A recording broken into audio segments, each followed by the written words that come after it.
तो दोस्तों, आप सभी का स्वागत है हमारे समता एकेडमी चैनल में।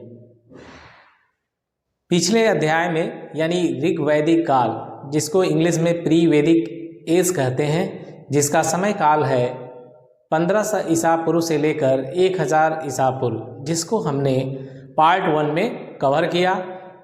यदि आपने वो वीडियो यानी पार्ट 1 नहीं देखा है, ऋग वैदिक कालीन पे जो एज है यानी प्री वैदिक जो एज है, तो आप प्लेलिस्ट पे जाइएगा, यूट्यूब पे जाइए, सर्च कीजिए और पार्ट 1 जरूर देखिए, क्योंकि जब आप लिंक करके पढ़ेंगे तो आपको बेहतरीन तरीके से समझ में आएंगी चीज़ें और कोई क्वेश्चन भी आपका इस अध्याय से नहीं आपसे जो है छूट पाएगा। तो इसलिए मेरा एक निवेदन है कि पार्ट 1 आप ज़रूर देखें। दोस्तों, आज हम देखेंगे उत्तर वैदिक काल यानी पोस्ट वैदिक एज, राइट। पोस्ट वैदिक एज का जो समय है वो 1000 ईसा पूर्व से 600 ईसा पूर्व का है। ठीक है दोस्तों, तो अभी हम इसको देखेंगे, क्योंकि आज हम जा रहे हैं पढ़ाने उत्तर वैदिक काल। तो आपको जो है क्लियर तभी समझ में आएगा जब आप ऋग वैदिक काल जो प्री वैदिक एज है देखेंगे। आज हम देखेंगे उत्तर वैदिक काल, जिसको इंग्लिश में पोस्ट वैदिक एज कहते हैं, राइट। तो आज देखते हैं वैदिक काल का, हम देख रहे हैं उत्तर वैदिक काल।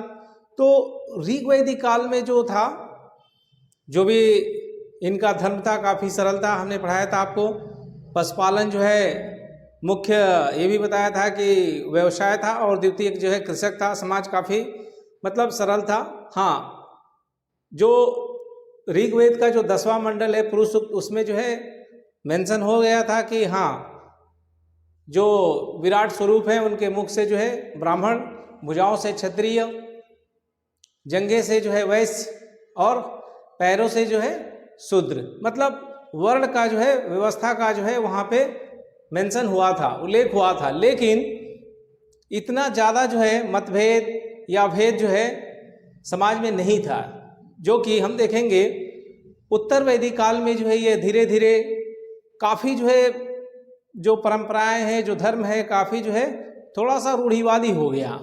भेदभाव जो है जाति का, जो कि कर्म के हिसाब से बांटा गया था, यहाँ उत्तर वैदिक काल में आते आते ये काफ़ी जटिल हो गया और काफ़ी यज्ञ पूजा पाठ, इसकी वजह से समाज में जो है ब्राह्मण का जो प्रभुत्व है काफ़ी ज़्यादा बढ़ गया।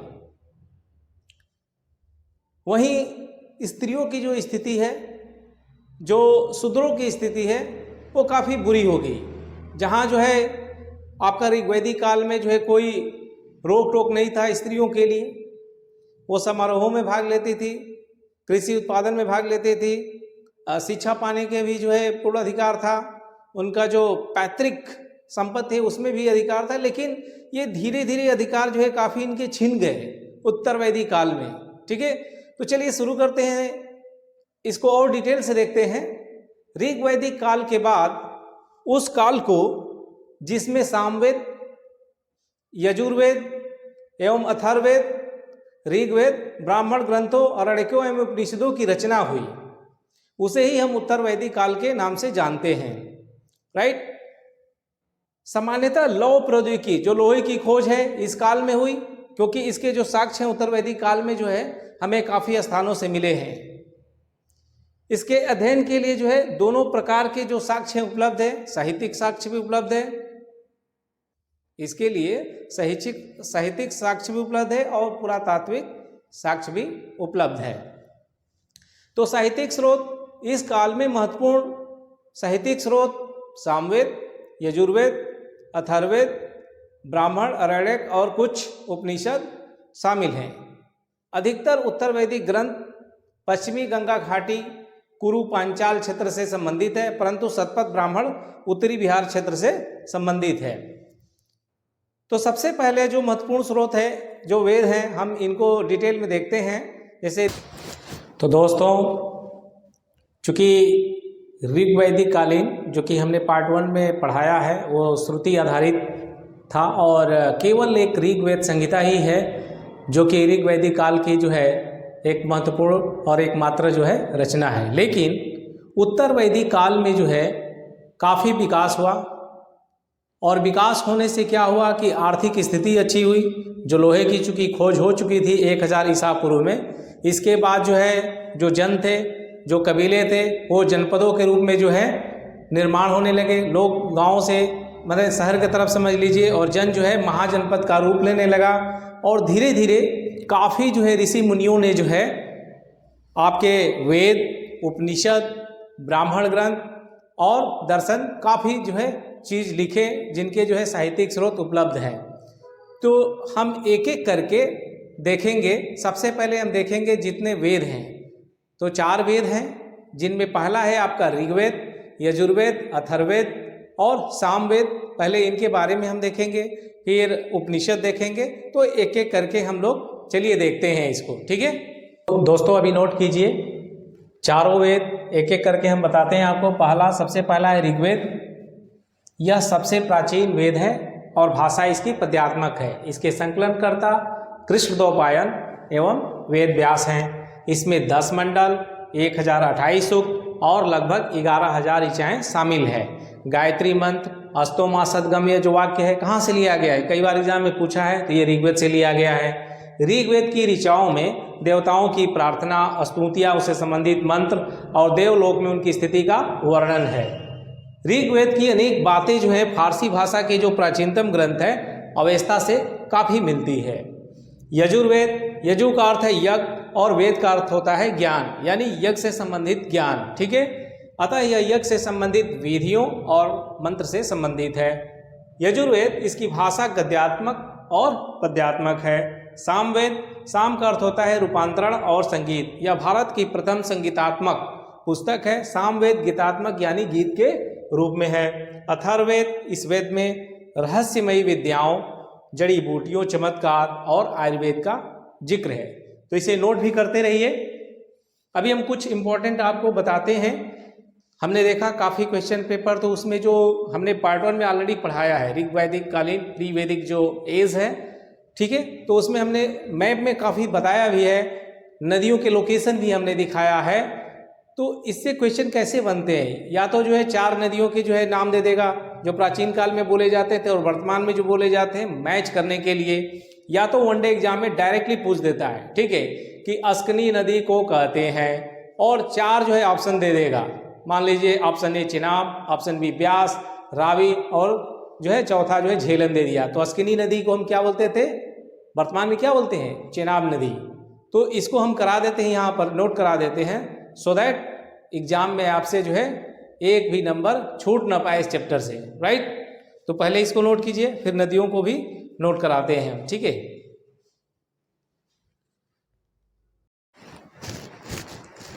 तो दोस्तों इसे फास्ट नोट कीजिए, ठीक है। ऋग वैदिक कालीन नदियाँ और वर्तमान में उनके नाम देख लीजिए, ठीक है। अस्कनी को चेनाब नदी, विपाशा को आजकल व्यास नदी बोलते हैं, परशुरी को रावी नदी, कुंभा काबुल नदी, क्रुमु खुर्रम नदी, गोमती गोमल नदी, ठीक है। सुवास्तु स्वात, सदानीरा गंडक नदी, सतुद्री सतलुज नदी, दृष्टवंती घग्गर नदी। तो ये काफ़ी इंपॉर्टेंट है, नोट कीजिए इसे और अच्छा से आप लोग नोट बनाइए, ठीक है। तो अभी हमने आपको काफ़ी डिटेल में जो वेदों के बारे में बताया, इसके अलावा अब हम देखेंगे उपनिषद। जो कुल उपनिषद है 108 हैं, जिसमें ऋग्वेद में जो है 10, सामवेद में 16, यजुर्वेद में 51, अथर्ववेद में 31। तो कुल जो है 108 वेद हैं, लेकिन जो इसमें काफ़ी इम्पोर्टेंट है, जिनसे क्वेश्चन बनते हैं, हम उन पे फोकस करेंगे, ठीक है। जैसे कि आपके ऐत्रेय, कौशिकी, तैतरी, कंठ, श्वेतांबर, इसके बाद ईश, केन, मुंडक, छंदोग्य, बृहदारण्यक। तो जो इम्पोर्टेंट है, जिनसे सवाल बार बार पूछे जाते हैं, इनको हम देखेंगे। सत्यमेव जो जयते है कहाँ से लिया गया है, कई बार क्वेश्चन पूछा गया है। तो सत्यमेव जयते जो है मुंडक उपनिषद से लिया गया है। इसी तरह बृहदारण्यक, इसी तरह जो है बृहदारण्यक तथा ईश जो है यजुर्वेद से लिया गया है। ये जो है जो वनडे एग्जाम होते हैं उनमें जो है इस तरह के क्वेश्चन काफ़ी पूछे जाते हैं। मैत्रायणी जो उपनिषद है उससे त्रिमूर्ति और चतुर आश्रम, जो 4 आश्रमों का उल्लेख है, जिसमें हम पहला आश्रम देखते हैं ब्रह्मचर्य आश्रम होता है, पहला आश्रम ब्रह्मचर्य आश्रम हो गया आपका जो है, इसके बाद आपका गृहस्थ आश्रम है, वामप्रस्थ, ठीक है, संन्यास आश्रम। तो ये चारों जो आश्रमों का उल्लेख है वो इसी में है, मैत्रायणी उपनिषद में है, ठीक है। तो इसको हम बोर्ड पे लिख देते हैं सो दैट आप नोट कर सके। तो दोस्तों इसे नोट कीजिए, और ये एक चीज़ और बता रहे हैं, ध्यान से उसको देख लीजिए। जो ऋग्वेद हैं या सामवेद, यजुर्वेद, अथर्ववेद, इनके जो पुजारियों को, अध्येता को क्या कहते थे? तो ऋग्वेद के जो पुजारी या अध्येता इनको होत्री कहा जाता था, सामवेद उद्गाता, यजुर्वेद के पुजारी या अध्येता को अधर्वयु, और अथर्ववेद के जो है पुजारी को या अध्येता को ब्रह्म कहा जाता था। इसे नोट भी कीजिए, ठीक है, इसे नोट कीजिए। तैत्रेय, कौशिकी, तैत्रीय, कंठ, श्वेतांबर, ईश, केन, मुंडक, छांदोग्य, बृहदारण्यक, मैत्रायणी आदि। तो 108 है, सभी लिखना पॉसिबल नहीं है, जो इंपॉर्टेंट है वो लिख दिया है। जिसमें ऋग्वेद में 10, सामवेद में 16 उपनिषद, यजुर्वेद में 51 और अथर्ववेद में 31 उपनिषद है। इस तरीके से कुल 108 हो गए। सत्यमेव जयते जो है मुंडकोपनिषद से लिया गया है, बृहदारण्यक तथा ईश यजुर्वेद से लिया गया है। मैत्रायणी उपनिषद में त्रिमूर्ति और चतुर यानी चारों आश्रमों का उल्लेख है। अभी हम देखेंगे प्रमुख दर्शन और जो है प्रतिपादक, क्योंकि एग्जाम में जो है यहाँ से काफ़ी बार क्वेश्चन पूछे गए हैं। तो देखिए जो सांख्य था दर्शन, उसके जो प्रतिपादक है या प्रवर्तक कह लीजिए, कौन है? कपिल, ठीक है। योग जानते ही हैं, तो योग दर्शन के जो है जो प्रतिपादक हैं वो है पतंजलि, ठीक है। काफ़ी आप इसमें देखते होंगे बाबा रामदेव जी और पतंजलि से रिलेटेड जो है काफ़ी प्रोडक्ट के बारे में समझाते भी रहते हैं। देखिए चारवाक जो है इनके जो प्रवर्तक थे चारवाक ऋषि। न्याय दर्शन के जो है गौतम, ठीक है। वैशेषिक के जो है प्रतिपादक है कणाद, ठीक है। उन्हें सर्वप्रथम इन्होंने बताया था कि जो है परमाणु सिद्धांत समझ लीजिए, ठीक है, कि जो है पूरा संसार जो है ये अणु परमाणुओं से ही मिलकर के बना हुआ है, ठीक है। पूर्व मीमांसा के जो प्रवर्तक हैं वो हैं आपके जैमिनी, ठीक है। उत्तर मीमांसा के प्रवर्तक हैं बादरायण। उत्तर मीमांसा के प्रवर्तक या प्रतिपादक कौन है? बादरायण। तो इसे हम लिख देते हैं सो दैट आप नोट बना सकें। पहले लिख देते हैं सांख्य, ठीक है, सांख्य। तो सांख्य के कौन है? कपिल। लिखते भी जाइए आप लोग साथ में। सांख्य के हो गए कपिल जी, ठीक है। नेक्स्ट योग पतंजलि, ठीक है, ये लिखते जाइए आप लोग। न्याय दर्शन गौतम, ठीक है। न्याय दर्शन गौतम। वैशेषिक कणाद,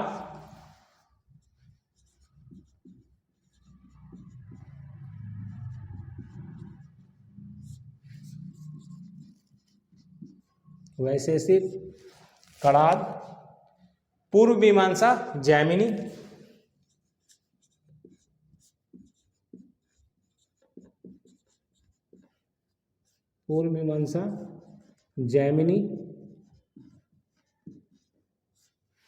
ठीक है।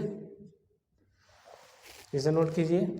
अभी हमने बताया सांख्य के प्रतिपादक कपिल, योग के पतंजलि, न्याय दर्शन गौतम, वैशेषिक कणाद, पूर्व मीमांसा जैमिनी, उत्तर मीमांसा बादरायण।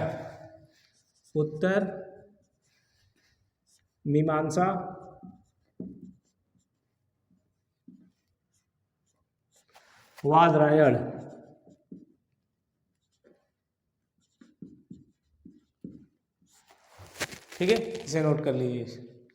तो दोस्तों चलिए देखते हैं अभी भौगोलिक विस्तार उत्तर वैदिक काल का, ठीक है। तो उत्तर वैदिक काल में आर्य संस्कृति का विस्तार ऋग्वेद की तुलना में जो है काफ़ी व्यापक और विस्तारित है। 1000 ईसा पूर्व में जब लोहे की उपकरण बनने लगे, जब लोहे की खोज हो गई, तो जन जो है, जो कबीला था, ये धीरे धीरे बड़ा रूप लेने लगा और कई जनों को मिला करके, ठीक है, ये जनपद और जनपदों से बाद में आगे चलकर महाजनपदों का निर्माण हुआ, ठीक है। गंगा यमुना के द्वाब क्षेत्र को अब क्या हुआ, साफ करना जो है काफ़ी आसान हो गया, क्योंकि आर्य जो है धीरे धीरे सप्त सैंधव प्रदेश से जो है उत्तर के पूरब के तरफ आर्य जो है सप्त सिंधु प्रदेश से धीरे धीरे पूरब की तरफ जो है बढ़ना शुरू किए। जैसे लोहे का जब खोज हो गया 1000 ईसा पूर्व में, तो हथियार जो है काफ़ी जो है लोहे से मजबूत बनना जो है शुरू हुआ, क्योंकि इसके पहले जो है केवल तांबे और कांसे से वो परिचित थे जो इतना मजबूत नहीं थे। तो इससे क्या हुआ कि कृषि में भी काफ़ी विकास हुआ, ठीक है। आर्थिक स्थिति भी अच्छी हुई, क्योंकि जो है जब कृषि का उत्पादन हुआ, ऋग वैदिक काल में क्या था, केवल वो पशुपालन पे जो है निर्भर थे, कृषि जो है नाम मात्र का ही था। लेकिन यहाँ पे जो है कृषि बड़े लेवल पे होने लगा, पशुपालन भी था और औजारों के प्रयोग से जो है काफ़ी चीज़ें आसान हो गई, जिससे आर्थिक स्थिति भी काफ़ी अच्छी हुई। सबसे पहले जो है कनिंघम, अलेक्जेंडर कनिंघम के नेतृत्व में जो है जब खुदाई हुआ 1861-62 में, तो इसका प्रमाण जो है अतरंजी खेड़ा, जो कि उत्तर प्रदेश का एटा जिला है, वहाँ पे मिला। और यहाँ पर जो है जो साक्ष्य मिले हैं वो काफ़ी इम्पोर्टेंट हैं, ठीक है। यहाँ से जो है यहाँ से क्या हुआ, दूसरी सहस्त्राब्दी से लेकर के आपका इवन द अकबर के शासनकाल तक के जो है अवशेष यहाँ पे प्राप्त हुए हैं, साक्ष्य प्राप्त हुए हैं, ठीक है। और यहाँ पर जो है साक्ष्य प्राप्त हुआ राजा चक्रवर्ती राजा वेड़ से संबंधित भी, ठीक है। तो अब इसको हम जो है मैप से भी देखेंगे, ठीक है। सप्त सिंधु जो प्रदेश था, हमने बताया आपको कि धीरे धीरे आगे चल कर के सप्त सिंधु प्रदेश से जो है आपका जो एरिया है, दिल्ली वाला जो वर्तमान एरिया है जो है कुरु जो था और पुरु मिलकर के ये जो है दोनों जन मिलके जनपद, ठीक है, जनपद का भी निर्माण हुआ। इंद्रप्रस्थ एरिया जो काफ़ी महाभारत आप देखे होंगे तो इससे भी काफ़ी संबंधित है। धीरे धीरे गंगा दोआब के क्षेत्र में जब वो बढ़ते गए तो जो इनका कर्म स्थली है अब चेंज हो गया। अब जो है गंगा दोआब, गंगा यमुना का जो मैदान क्षेत्र है, इन क्षेत्रों में जो है धीरे धीरे अस्थायी वो निवास करने लगे और आगे बढ़ते बढ़ते ये जो है लगभग बिहार तक पहुंच गए और इन्होंने अपने जो है निर्माण किए। आप आगे चल के पढ़ेंगे कि 16 महाजनपद, जो कि अंगुत्तर निकाय में इसका जो है काफ़ी डिटेल में मेंशन है, ठीक है। तो इसे अभी हम नोट करते हैं ब्लैक बोर्ड पे, सो दैट आप इसे नोट्स बना सकें। तो दोस्तों नोट कीजिए इसे, काफ़ी इंपॉर्टेंट है। भौगोलिक विस्तार, उत्तर वैदिक काल में आर्य संस्कृति का विस्तार ऋग्वेद की तुलना में जो है काफ़ी व्यापक और विस्तारित है, ठीक है। इसकी देखिए यहाँ पे अलेक्जेंडर कनिंघम ने इस स्थल की अतरंजी जो खेड़ा है, अतरंजी खेड़ा, ये कई बार एग्जाम में पूछा गया है कि साक्ष्य जो है कहाँ से मिले थे। देखिए अतरंजी खेड़ा कहाँ पे है, तो जो वर्तमान एटा जिले में, एटा जिला यहाँ पे लिख दीजिए, ये कहाँ पे है तो उत्तर प्रदेश में है, ठीक है, यूपी में है ये, ठीक है।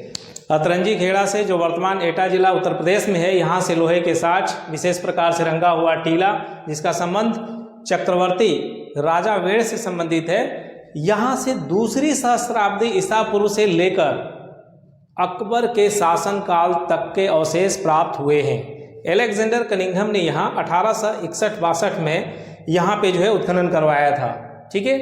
इसके बाद हम कुछ चीज़ें आपको मैप से समझाते हैं, सो दैट बहुत ही बेटर अंडरस्टैंडिंग होगा और अच्छे से आप समझ सकते हैं, ठीक है। तो इसे नोट कीजिए, फिर मैप देखते हैं।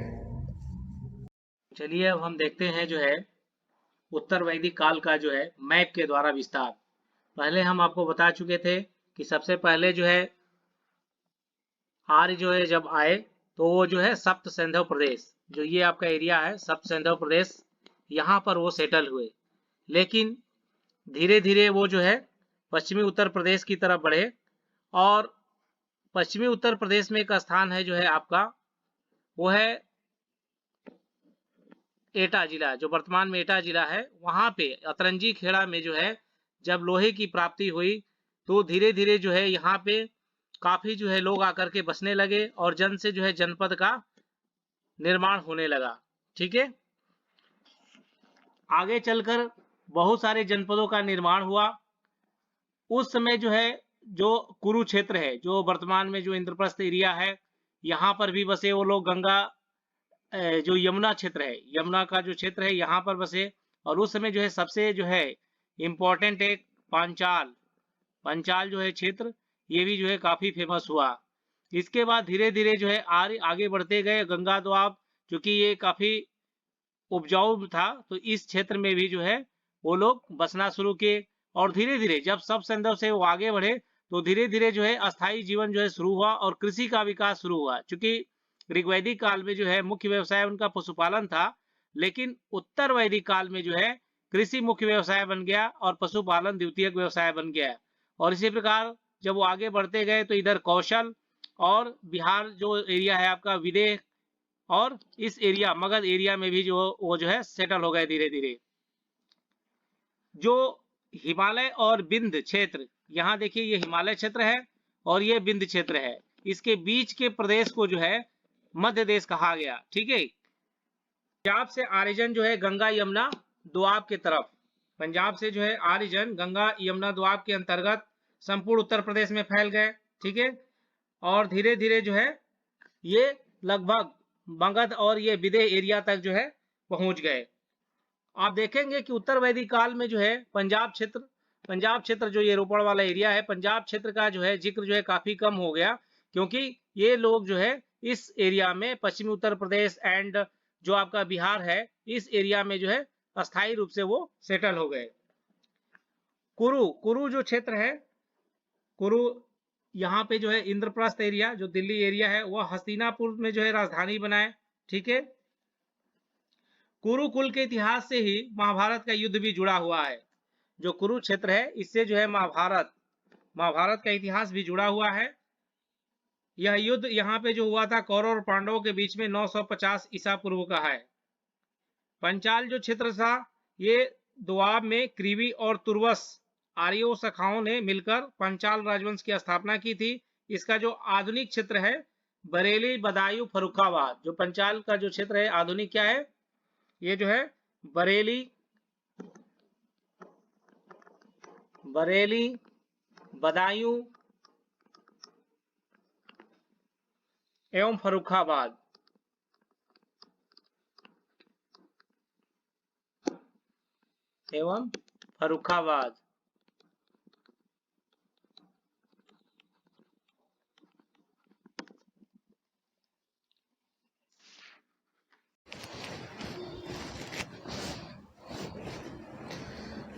तो दोस्तों मैं समझता हूँ कि आप लोगों ने जो है मैप्स के द्वारा भी हमने समझाया, इसके डिटेल भी समझाएं। कुछ चीज़ें हैं जो देखिए आर्य अब क्या हुए थे, आर्य जो है सब संदर्भ प्रदेश से जो है पूरब की ओर बढ़ते गए और लगभग जो है संपूर्ण गंगा घाटी, गंगा यमुना दोआब तक फैल गए। इसके अलावा जो है अब उनकी कर्मभूमि भी चेंज हो गई, जो कि सब संदर्भ प्रदेश तक थी, अब धीरे धीरे जो है पश्चिमी उत्तर प्रदेश, दिल्ली के आसपास का एरिया और धीरे धीरे जो है ये विदेह और बिहार तक जो है पहुंच चुके थे। तो इसके आगे दोस्तों अब हम देखेंगे नेक्स्ट जो हमारा हेडिंग होगा वो है सामाजिक व्यवस्था। सामाजिक व्यवस्था उत्तर वैदिक काल में जो है किस प्रकार का था, क्या चेंजेज हुए, तो इसको हम अब देखेंगे नेक्स्ट टॉपिक में, सामाजिक व्यवस्था। तो दोस्तों देखते हैं अभी सामाजिक व्यवस्था जो है, ऋग्वैदिक काल का जो समाज था काफ़ी सरल था, लेकिन उत्तर वैदिक काल में जो है समाज अब विघटन होने लगा। जो कबायली संरचना में जो है विघटन स्टार्ट हुआ, इवन द जो है वर्ण व्यवस्था का जो है जन्म हो गया और क्षेत्रगत साम्राज्यों का उदय। ठीक है, अब चारों वर्णों के बीच भेदभाव उत्पन्न हो गया और ऋग्वैदिक काल में जो है जो समाज था वो केवल काम के हिसाब से बांटा गया था, मतलब वो एक बोलते हैं ना वंशानुगत नहीं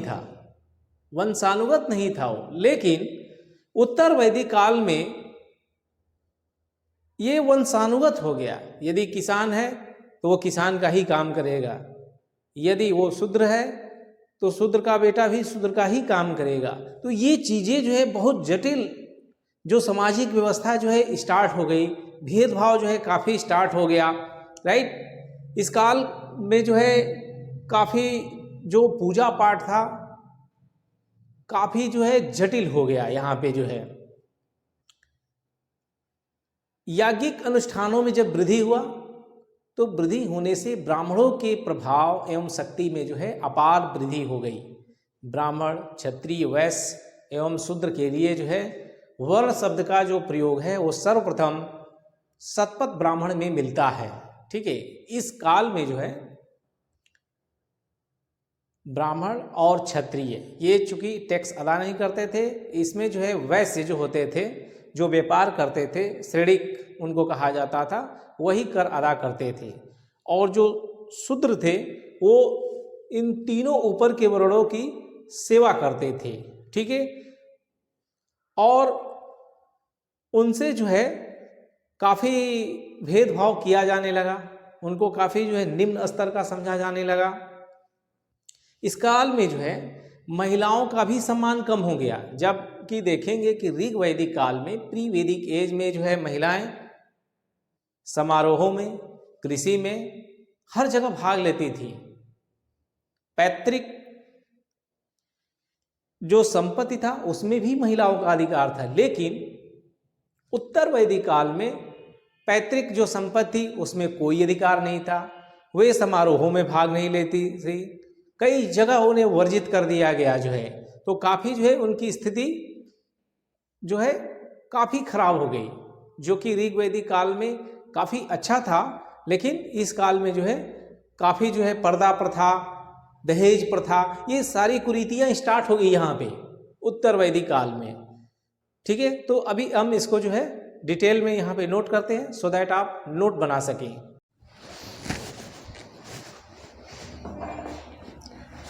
तो दोस्तों इसे नोट कीजिए अभी, सामाजिक व्यवस्था जो है। और यदि आपको जो है वीडियो अच्छा लग रहा है, कंटेंट पसंद आ रहे हैं, तो प्लीज़ इसे शेयर कीजिए, सो दैट हमें भी मोटिवेशन मिले और दूसरे विद्यार्थी हैं उनको भी इस वीडियो का लाभ हो। तो चलिए नोट कीजिए इसको। तो इम्पोर्टेंट पॉइंट देख लीजिए यहाँ से, बाकी आप ऊपर नोट करते रहिए। शूद्रों को जो है उपनयन संस्कार और सामान्यतः धार्मिक कृत्यों के अधिकार से वंचित रखा गया। इस काल में महिलाओं का सम्मान कम हो गया, वे अब संपत्ति की अधिकारी नहीं थी। धार्मिक संस्कारों, सभाओं और शिक्षा से भी काफ़ी हद तक वंचित रखा गया। इस काल में विदुषी महिला जो है गार्गी एवं मैथेयी थी, ठीक है। इसके अलावे जो है समाज में जो है भोजन जो है शाकाहारी और मांसाहारी था। ये लोग मनोरंजन के लिए घुड़दौड़, रथ दौड़, पासे खेलना, जुआ खेलना, ये भी शामिल था, ठीक है। वेद के अलावा जो है इन्हें उपनिषद का ज्ञान, युद्ध कला का ज्ञान, ये सब शिक्षाएं भी दी जाती थी। तो इसे नोट कीजिए दोस्तों।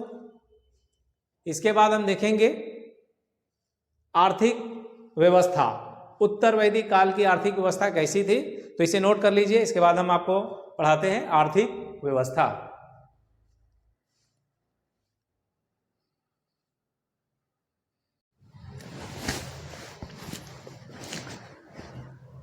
तो दोस्तों अब हम देखेंगे आर्थिक व्यवस्था। उत्तर वैदिक काल की जो आर्थिक व्यवस्था है कैसी थी। तो उत्तर वैदिक काल में 1000 ईसा पूर्व में लोहे की खोज हुई,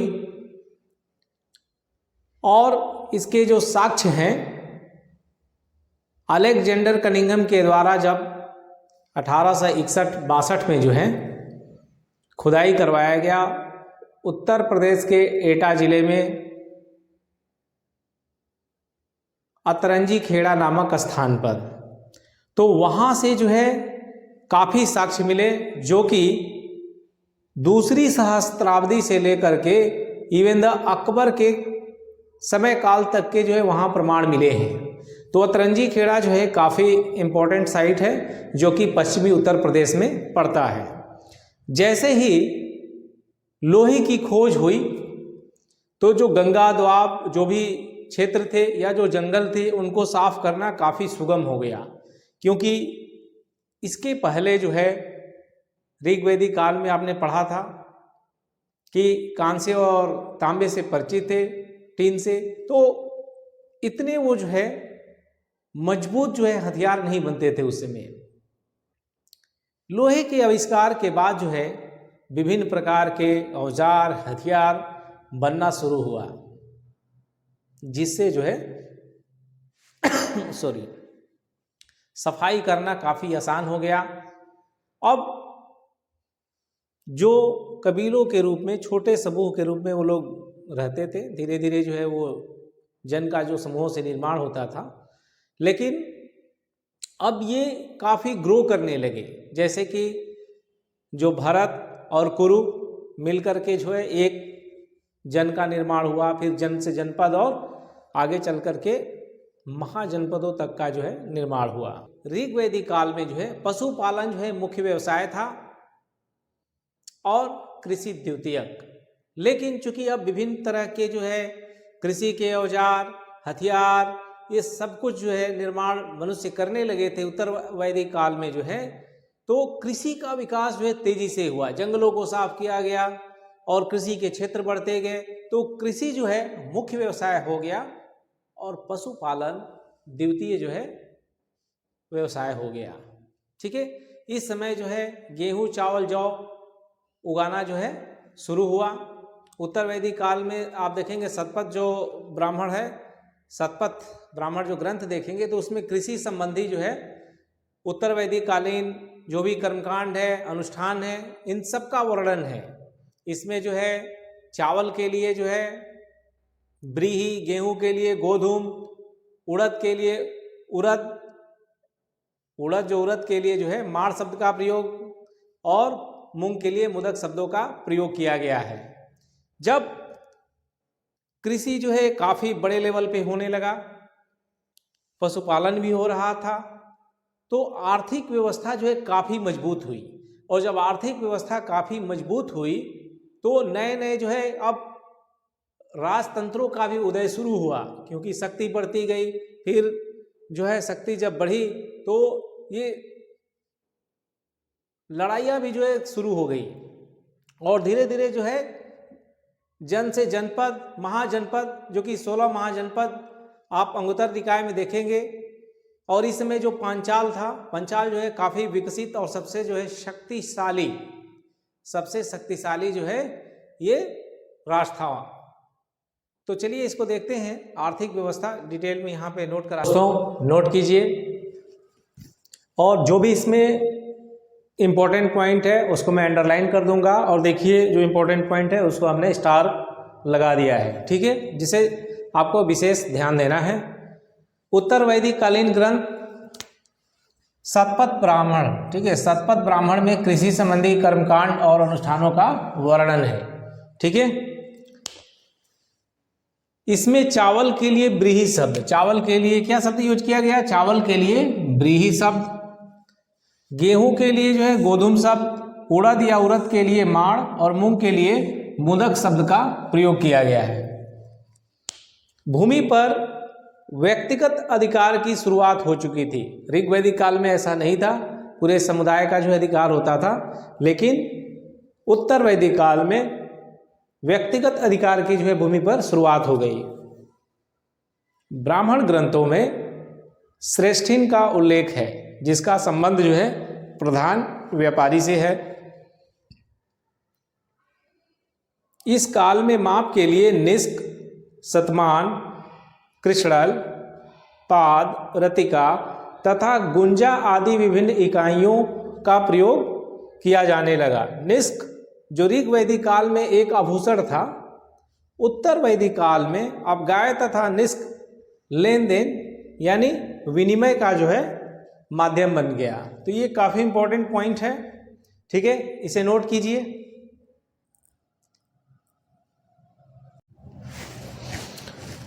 तो चलिए दोस्तों अब देखते हैं राजनीतिक व्यवस्था। ठीक है, तो इस काल में जो है क्या हुआ, उत्तर वैदिक काल में जो है राजा की जो है शक्ति में जो है अपार वृद्धि हुई। और चूंकि लोहे की खोज ने अस्त्र शस्त्रों के हथियार बनाने में काफ़ी मदद किया, अब जो है रथों का निर्माण होने लगा। सेना में भी काफ़ी बढ़ोतरी हुई। सेना वैसे अस्थायी नहीं था इस काल में भी, लेकिन उनकी संख्या काफ़ी बढ़ गई। इसमें जो है काफ़ी लोगों को भर्ती किया जाने लगा और क्षेत्रों को जीतने के लिए जो है युद्ध ये सब शुरू हो चुके थे। अब इस काल में जो है राजा तरह तरह के अश्वमेध यज्ञ, ठीक है, काफ़ी यज्ञों को जो है करने लगे। रासु यज्ञ, राज्याभिषेक, ये सारी जो है चीज़ें शक्ति दिखाने के लिए, अपना प्रभाव बढ़ाने के लिए भी काफ़ी शुरू हो चुका था।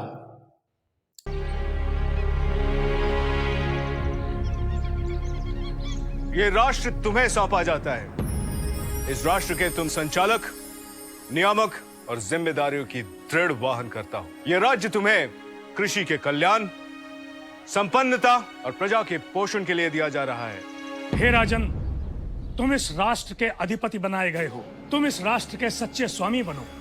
तुम अविचल रहो, स्थिर रहो, प्रजा तुम्हें चाहती रहे, तुमसे कभी राष्ट्र का अधःपतन न हो, अमंगल न हो। ये पवित्र धरोहर तुम्हें इसलिए सौंपी जाती है कि तुम प्रजा के सुख, समृद्धि और कल्याण की कामना के लिए लगातार कोशिश करते रहो।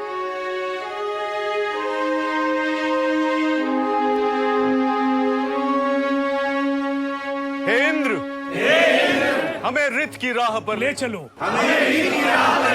हमें सच की राह पर ले चलो। हे राजन, तुम बाघ हो, अब इस बाघ चर्म पर बैठो। इस महान राष्ट्र पर राज करो। सभी गोत्र तुमसे यही चाहते हैं।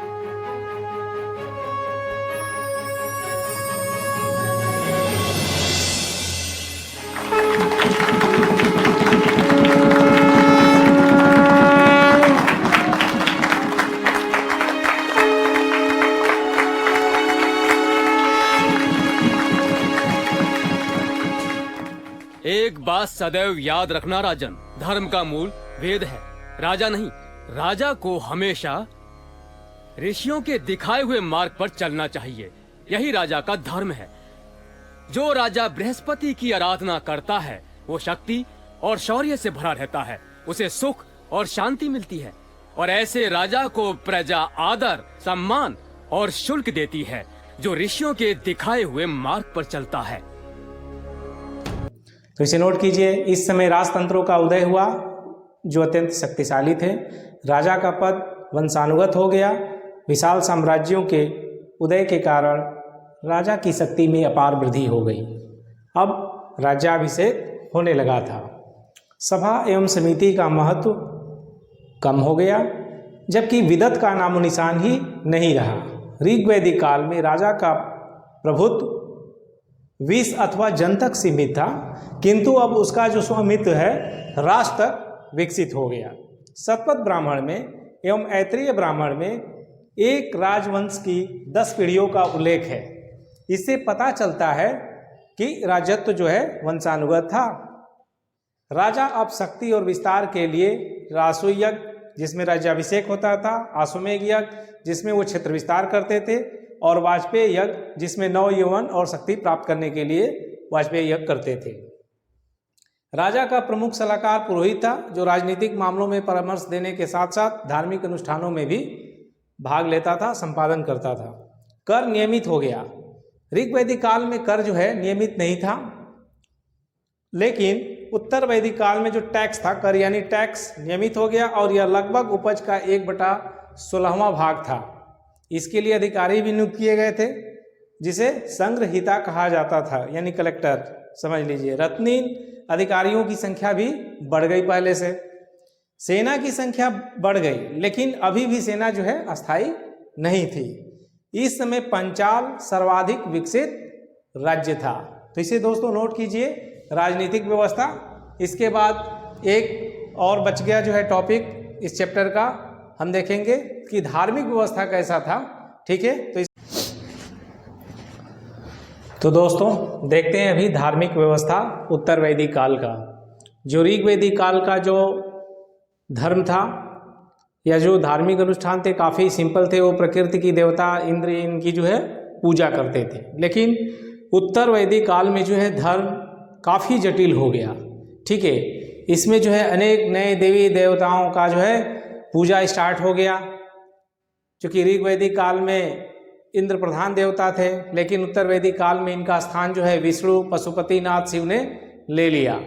ब्राह्मणों का महत्व बढ़ गया, क्योंकि अब यज्ञ, हवन, अनुष्ठान, मंत्राचार और यज्ञ में बड़े पैमाने पर जो है पशु बलि भी दी जाने लगी। तो कुछ कुरीतियाँ और रूढ़िवादी विचारधाराएं जो हैं उत्तर वैदिक काल में जो है जन्म ले ली, जैसे कि वर्ण व्यवस्था, ब्राह्मणों का महत्व बढ़ गया। अब यज्ञ, हवन, अनुष्ठान, कर्मकांड, मंत्राचार और यज्ञ में बड़े पैमाने पर पशु बलि दी जाने लगी। अतः वैदिक यज्ञ पद्धति के विरुद्ध प्रतिक्रिया शुरू हुई। इस दृष्टि से प्रथम धर्म सुधारक ऋषि दीर्घट तमस को माना जा सकता है। उन्होंने यज्ञ का विरोध किया। ब्राह्मण की परंपरा से हटकर अरण्यक ने यज्ञ के बदले तपस्या पर बल दिया।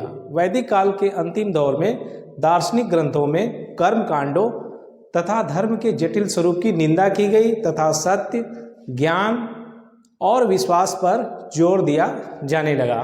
तो इस तरह से हमने जो है सारे टॉपिक, सारे पॉइंट उत्तर वैदिक काल के जो है कवर किए और इस तरीके से जो है काफ़ी अच्छे तरीके से हम लोगों ने जो है उत्तर वैदिक काल, जो पार्ट 2 हमारा था वैदिक काल का, उत्तर वैदिक काल पार्ट 2 समाप्त हुआ और इसी के साथ जो है यह चैप्टर समाप्त होता है। आप लोग इसे लाइक कीजिए, सब्सक्राइब कीजिए और इसे शेयर कीजिए और हमें भी मोटिवेट कीजिए। और इसी के साथ दोस्तों, जय हिंद, जय भारत।